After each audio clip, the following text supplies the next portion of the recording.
Assalamualaikum warahmatullahi wabarakatuh. Jumpa kembali dengan suasana pedesaan Indonesia. Baik teman-teman, seperti biasa kita selalu saja mereview keindahan-keindahan alam pedesaan, wisata-wisata yang ada di desa dan juga berita-berita tentang desa. Ya teman-teman, kali ini kita akan mencoba membahas itu tentang Pasar Lawang. Di mana Pasar Lawang ini adalah merupakan pasar tradisional yang terdapat di Kabupaten Agam, Sumatera Barat. Pasar ini biasanya dibuka 2 kali seminggu, yaitu Senin dan Jumat. Dan juga pasar ini merupakan pasar tempat penjualan hasil-hasil tani masyarakat yang ada di sekitar Pasar Lawang ini. Begitu juga tempat-tempat masyarakat memasarkan hasil-hasil pertanian dan juga hasil-hasil produksi lokal yang ada, dan kemudian akan dibawa disebarkan ke kota-kota yang ada di sekitar daerah ini seperti Bukit Tinggi, Pekanbaru, Padang, dan bahkan ke seluruh kota yang ada di Indonesia. Ya teman-teman, kali ini kita berada di Pasar Lawang, yaitu di bulan Ramadan, yaitu di bulan puasa saat ini. Nah, di pasar ini selain juga dipergunakan sebagai pasar tradisional untuk penjualan hasil-hasil pertanian, di sore hari ini ya, setiap tahun selalu saja pasar ini tetap dikunjungi oleh masyarakat sekitar setiap hari dengan tujuan yaitu untuk berburu takjil. Baik teman-teman, kira-kira seperti inilah kondisi di sekitar Pasar Lawang apabila kita mengitari, dan ini adalah jalan dari Bukit Tinggi menuju Palembayan. Jadi sampai di Pasar Lawang ini Anda nanti bisa belok kiri itu menuju objek wisata Puncak Lawang. Sementara bila Anda lurus itu Anda akan sampai di daerah Palembayan dan kemudian akan keluar di Simpang Gudang, Padang Kota Gadang maksud kami. Bisa Anda belok kanan ke Pasaman dan ke kiri arah Lubasung dan Tiku. Baik, kita tengokkan dulu. Dan ini adalah jalan ini yang lurus ini berasal dari daerah Matur menuju Palembayan. Jadi ini dari Matur ini adalah jalan yang bisa Anda tempuh dari kota Bukit Tinggi mau menuju Meninjau. Anda melewati Pasar Matur, kemudian Anda belok kanan dan akan sampai di Pasar Lawang. Ya teman-teman, seperti biasanya di jam-jam 4 sampai jam 5 sampai jam 6 ini pasar ini setiap bulan puasa selalu saja ramai dikunjungi oleh masyarakat tua dan muda. Nah, seperti ini ya teman-teman kondisi Pasar Lawang apabila di sore harinya, yaitu sekarang baru mulai, ini baru sekitaran jam hampir jam 16 atau jam 4 sore. Jadi di sini semakin sore kondisinya semakin ramai, dan juga di tempat ini dikondisikan lapak-lapak di mana tempat masyarakat sekitar menjual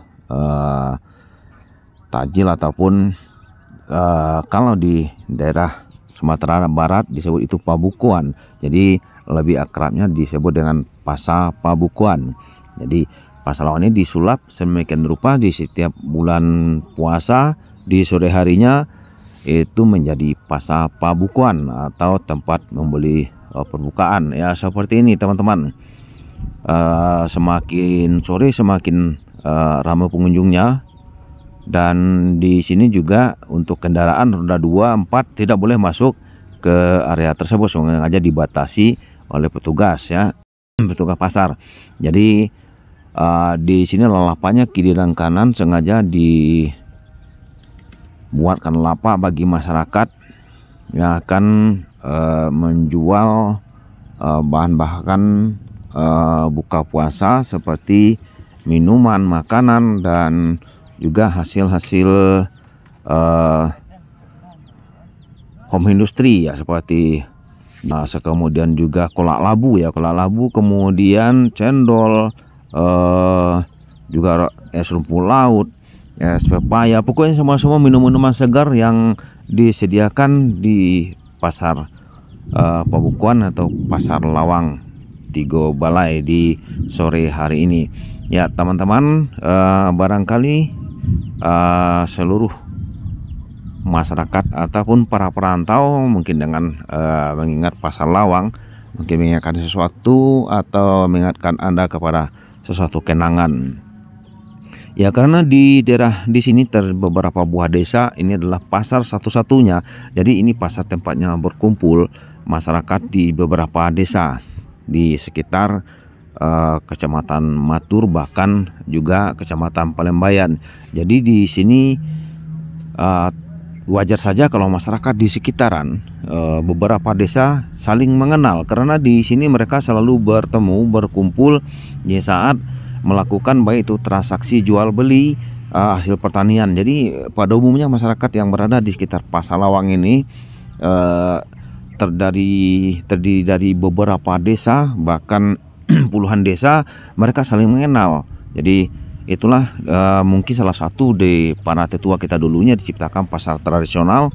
Tujuannya di samping juga kita tempat menjual hasil pertanian, kita juga bisa berkumpul di tempat ini, saling mengenal, saling mengetahui, saling bercerita tentang desa masing-masing. Apalagi di daerah Minangkabau dengan bercerita suku ataupun ya suku, ya seperti dengan cerita-cerita Anda, suku Anda apa, dan sudah berapa keluarga, anak itu, dan macam-macamnya. Ini membentuk salah satu keakraban yang kemudian nanti bisa berlanjut menjadi salah satu kekeluargaan yang sangat kental sekali.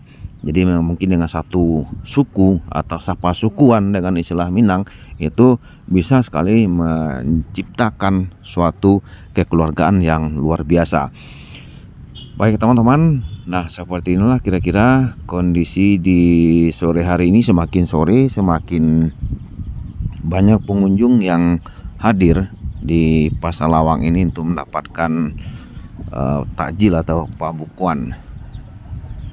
Nah ini teman-teman, dan sebetulnya di Pasar Lawang ini adalah jalur parkir atau jalan di depan pasar, itu dijadikan tempat pasar pembukuan. Dan di sini juga terdapat 2 buah kantor desa, atau kalau di Sumatera Barat disebut kantor wali nagari. Jadi pasar ini dimiliki oleh Nagari Tigo Balai dan Nagari Lawang yang memiliki atau dikatakan sebagai pemilik pasar, dan ini adalah kantor wali nagari Tigo Balai. Jadi ada 2 desa yang memiliki pasar ini, tetapi secara pengelolaan itu tak lebih dikelola secara bersama.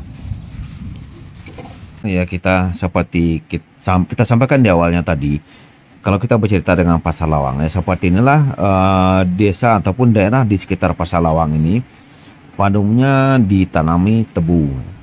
Jadi tebu ini dikelola oleh masyarakat itu secara perorangan, secara keluarga, dan tebu ini bukan dijual ke pabrik, tetapi mereka mengolah sendiri dengan mempergunakan mesin tilangan, dan bahkan juga masih ada yang menggunakan secara tradisional. Begitu juga tebu ini nanti juga ada yang diambil langsung dan dijual ke daerah-daerah yang ada di sekitar kota-kota yang ada di sekitar, seperti Kota Padang, Pekanbaru, kemudian juga ke daerah Kepulauan Jawa juga ada. Tebu tersebut dipergunakan nantinya sebagai dikilang oleh pedagang-pedagang yang berada di kaki lima, yaitu yang menyediakan nanti air tebu, ya menjual air tebu. Dan begitu juga di masyarakat Lawang itu sendiri dan sekitarnya, bukan hanya Lawang, penghasil tebu sebetulnya ada di beberapa desa yang ada di sekitar Lawang. Sepertinya juga Andale, Marambuang, Sungatan, Lecu, Badalilin, kemudian juga Talau. Banyak sekali, Singabung 2, banyak sekali penghasil-penghasil desa-desa yang memasarkan produksinya di Pasar Lawang ini. Begitu juga tebu tadi. Jadi karena pengepulnya berada di Pasar Lawang, maka lebih dikenal dengan tebunya tebu Lawang, kemudian juga saka Lawang. Baik teman-teman, dan semakin sore semakin ramai untuk daerah pasar ini dikunjungi oleh masyarakat sekitar. Ada juga yang langsung membeli takjil, kemudian ada juga yang sengaja untuk melihat dia suasana, menunggu-nunggu waktu buka puasa tiba. Ya teman-teman, mungkin di suasana Lebaran daerah ini sangat banyak sekali juga dikunjungi, karena di Lawang ini juga merupakan daerah yang mempunyai potensi wisata yang juga cukup banyak, sepertinya Puncak Lawang, Lawang Park, kemudian di sekitar kita itu juga alamnya yang sangat indah seperti masuk ke daerah Palembayan. Jadi ini merupakan suatu tempat yang nantinya mungkin di Lebaran nanti tempat yang cukup baik ataupun harus Anda kunjungi bila Anda pulang kampung. Begitu juga pasar ini karena seperti kami sampaikan juga di awal tadi, pasar ini adalah satu-satunya pasar tempat berkumpul masyarakat di sekitar desa-desa yang ada di sekitar. Jadi tanya lagi para perantau tersebut pasti ya perantau yang berasal dari daerah Matur, Palembayan dan sekitarnya pasti pernah berkumpul, pernah belanja dan ini itu di Pasar Lawang. Jadi mungkin juga ini merupakan suatu kenangan-kenangan bagi para perantau yang dengan adanya video ini barangkali bisa sedikit membawa Anda ke kenangan-kenangan masa lalu. Baik, demikian saja video kita kali ini. Sampai jumpa dengan video berikutnya. Assalamualaikum warahmatullahi wabarakatuh.